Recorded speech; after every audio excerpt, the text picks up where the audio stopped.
we have the one and only Danny Red. How are you doing, sir? Blessings, man. Greetings, wonderful.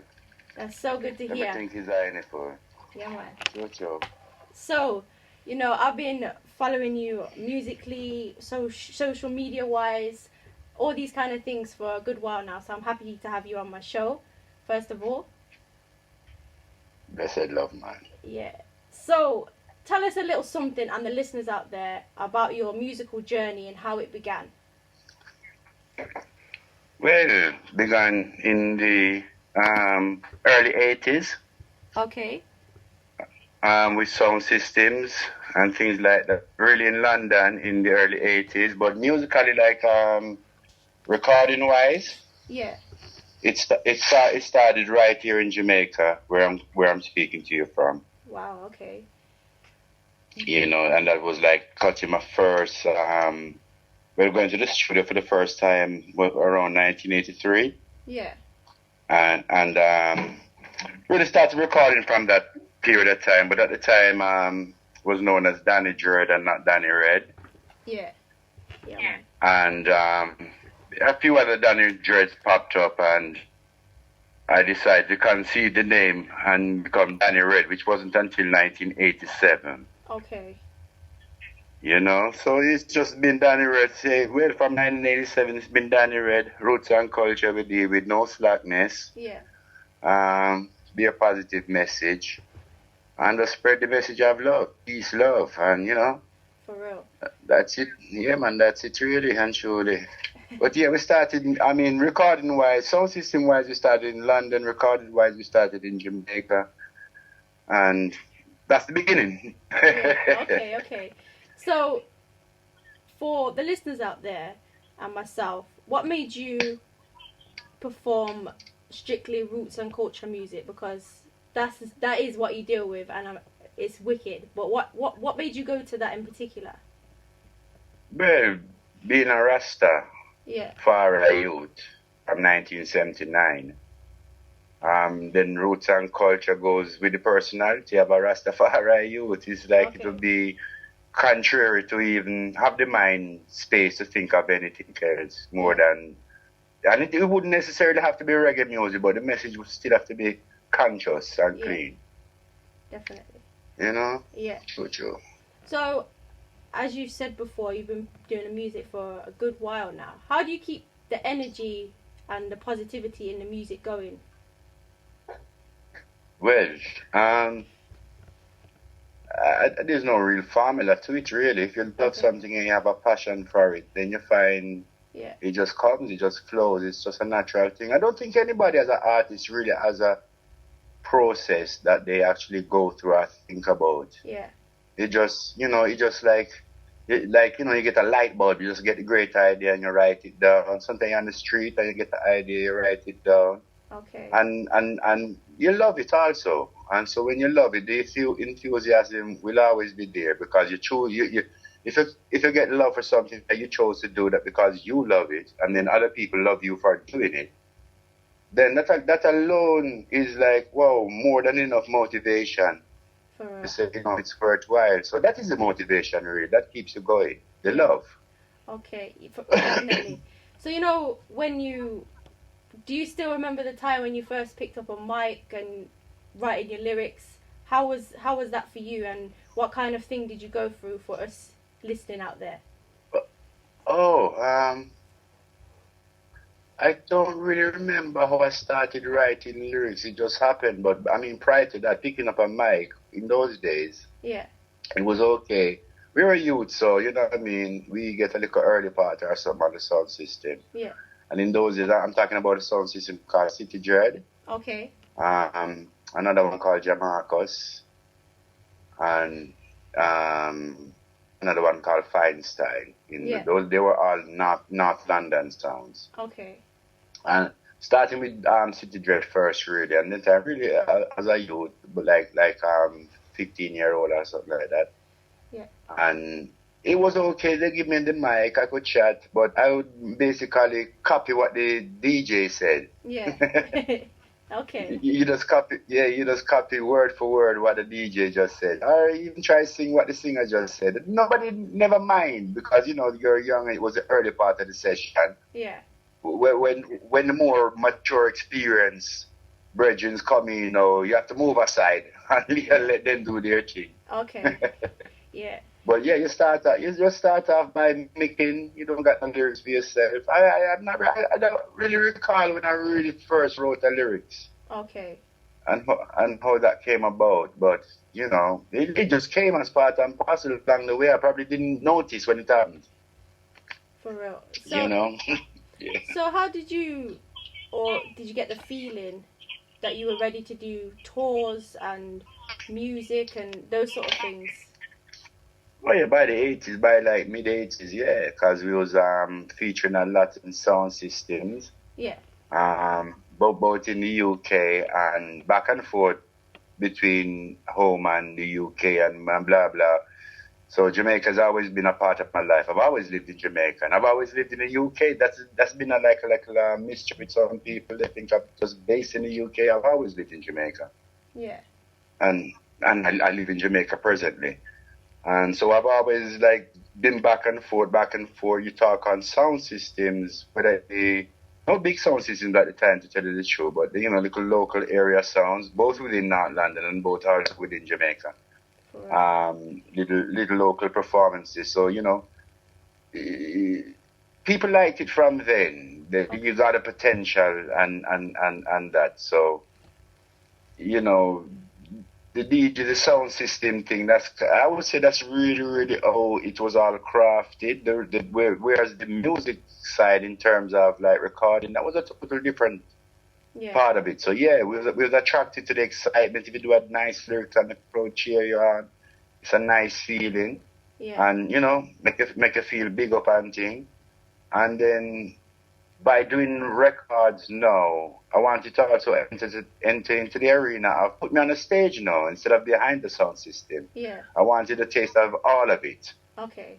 So, and I still do that today because I'm still not afraid to perform around the sound system. Yeah. And also change my hat and be on stage with a band. Yeah. Definitely. I love both of them. The only thing I don't like are PAs. Oh, okay. Yeah, I detest PAs. They just don't feel right. They don't feel comfortable. That's good. Well, but it's good to have honesty. It's good to have honesty about what's good and bad within the music. Yeah, PA just seem fake to me. I'm sorry. I mean, a lot of people do it and make a little money off of it, but to me, it's not for me. Yeah. I'm not gonna knock anybody. It's just not for me. I'd rather stand behind a sound system in a dance as opposed to a PA and just do like a dance and do things more spontaneously as opposed to this is the feature. Here he is now for 20 minutes singing 5 of his best songs. Yeah. That's just please, I can do without that one. One of the songs that I really enjoy is Rasta We Rasta. Mhm. How did that come about? Because that is just a song that you cannot ignore. I had that lyrics for years. Okay. Years, many years, but maybe not the lyrics exactly as you hear them, but the chorus I had for years. And the chorus was Rasta we Rasta, as you know, which was like a response.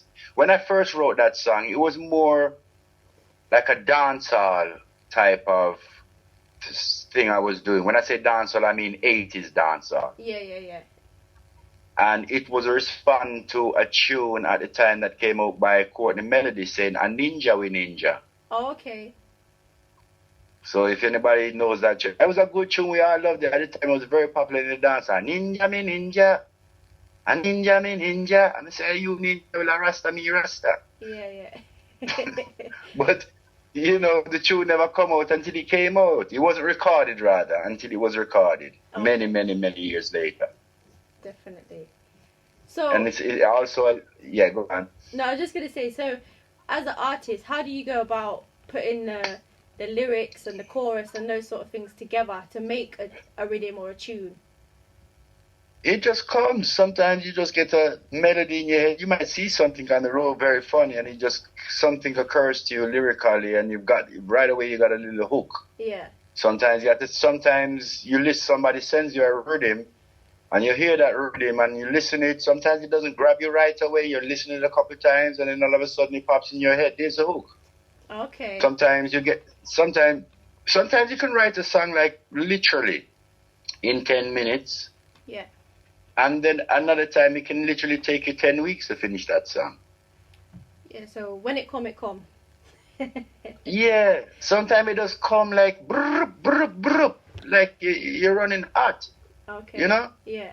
And then another time you've got the chorus, and you can't get no lines. Okay. And you come back, you try, and nothing ain't coming. You come back, you try, and nothing ain't coming. And then one day, wow, you finish the whole song like in 10 minutes. Wow. And you couldn't do it in 3 weeks. It was hurting your head. So, as an artist, as a performer, what would you say to other inspiring performers, artists coming up nowadays? What advice would you give them? Just, you have to love and believe it. If you don't love and believe it, then get out of it. Yeah. If at the end of the day it's really just a stardom you want and the fame you want, there's lots of other little mediums you can do and be a star and try and find fame.